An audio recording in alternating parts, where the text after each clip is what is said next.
लखीमपुर खीरी की घटना को लेकर जो एफआईआर दर्ज की गई है वो जारी हो गई है और उसके मुताबिक लखीमपुर खीरी में प्रदर्शन कर रहे किसानों को कुचलना केंद्रीय गृह राज्य मंत्री और उनके बेटे की सुनियोजित साजिश थी। मंगलवार शाम को ये एफआईआर जारी की गई है और इसमें किसानों की शिकायत के आधार पर इस एफआईआर को लिखा गया है और इसमें यह कहा गया है कि मंत्री अजय मिश्रा के बेटे आशीष मिश्रा ने लखीमपुर खीरी में विरोध प्रदर्शन कर रहे किसानों की सभा में पहुंचकर फायरिंग की, जिसमें एक किसान की मौत हो गई और आशीष मिश्रा पर भी फायरिंग के आरोप किसानों ने लगाए हैं। हमारे साथ जुड़ रहे हैं हमारे सहयोगी रवीश रंजन शुक्ला, जो पिछले 2 दिनों से लखीमपुर और उसके आसपास के इलाकों में बने हुए हैं, वहां पर लोगों से, किसानों से सबसे बातचीत कर रहे हैं। रवीश, यहाँ पर एफआईआर में क्या कुछ कहा गया है, एक तो ये आपसे जानना चाहते हैं, और दूसरा कि जब किसी पर हत्या का मामला दर्ज किया जाता है रवीश, और जब इस एफआईआर में सुनियोजित साजिश की बात भी की गई है, तो आखिर गिरफ्तारी करके पूछताछ करने से पुलिस को कौन रोक रहा है?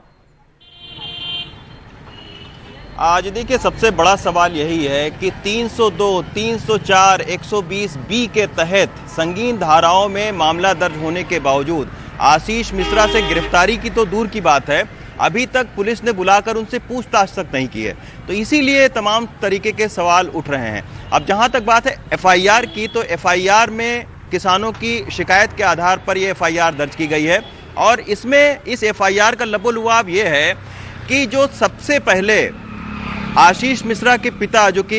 गृह राज्य मंत्री हैं, उन्होंने एक बयान दिया जिसमें एक धमकी भरा उन्होंने भाषण दिया कि देख लेने की उन्होंने बात उसमें कही। उसके बाद से, उस भाषण के बाद से जब वो वायरल हुआ तो आसपास के जो किसान हैं उनके अंदर गुस्सा पनपा और फिर किसानों ने 3 तारीख को विरोध करने का निर्णय लिया। अब जब 3 तारीख को किसान वहां पर जाते हैं तो इस एफआईआर में लिखा है कि आशीष मिश्रा 15-20 लोगों के साथ में 3 गाड़ियों के काफिले से, और खुद आशीष मिश्रा थार गाड़ी में सवार थे, वो आते हैं और उनकी थार गाड़ी जो है वो किसानों को कुचलते हुए निकलती है।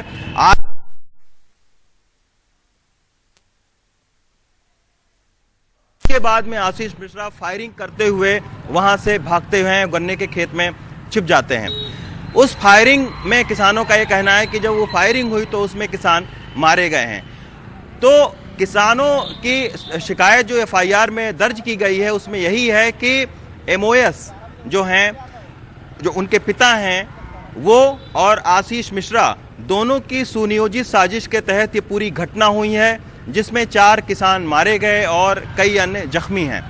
तो ये पूरा जो है एफआईआर तो दर्ज की गई है, लेकिन आप देखिए कि शुरू से ही पुलिस का ढुलमुल रवैया है। उनके जो पिता हैं वो लगातार मीडिया के साथ में प्रेस ब्रीफ कर रहे हैं, उनके जो बेटे हैं वो भी मीडिया के सामने आ रहे हैं, लेकिन पुलिस अब तक उनसे पूछताछ नहीं कर रही है। जबकि ये मामला इतना ज्यादा तूल पकड़ लिया और बाकायदा यहाँ पर धरने प्रदर्शन हुए, उसके बावजूद आप देखिए कि नेशनल इंटरनेशनल मीडिया की सुर्खियां बनी, उसके बावजूद पुलिस पूछताछ तक नहीं कर रही है। कल हमने बात की बाकायदा पुलिस के उच्च अधिकारियों से, तो उनका भी बड़ा ढुलमुल रवैया था कि अभी हम जो है वो शव के संस्कार में लगे हुए हैं, इसकी वजह से पूछताछ नहीं हुई है। लेकिन जैसे जैसे जांच आगे बढ़ेगी हम पूछताछ करेंगे, उनकी गिरफ्तारी भी करेंगे अगर हमें जरूरत महसूस होती है तो। बड़ी हैरान करने वाली बात है रवीश, किस तरह के तर्क उत्तर प्रदेश की पुलिस की तरफ से दिए जा रहे हैं कि अभी पोस्टमार्टम नहीं हुआ था, उस प्रक्रिया में लगे हुए थे, इसलिए पूछताछ नहीं हो पाई। ये सारी प्रक्रिया एक साथ ही चलती है, चाहे वो तहकीकात का मामला हो, चाहे वो पोस्टमार्टम का मामला हो। लेकिन यहाँ पर पुलिस जो है अपना सारा जोर शायद विपक्षी पार्टियों के नेताओं को रोकने में ही लगाती हुई नजर आ रही है।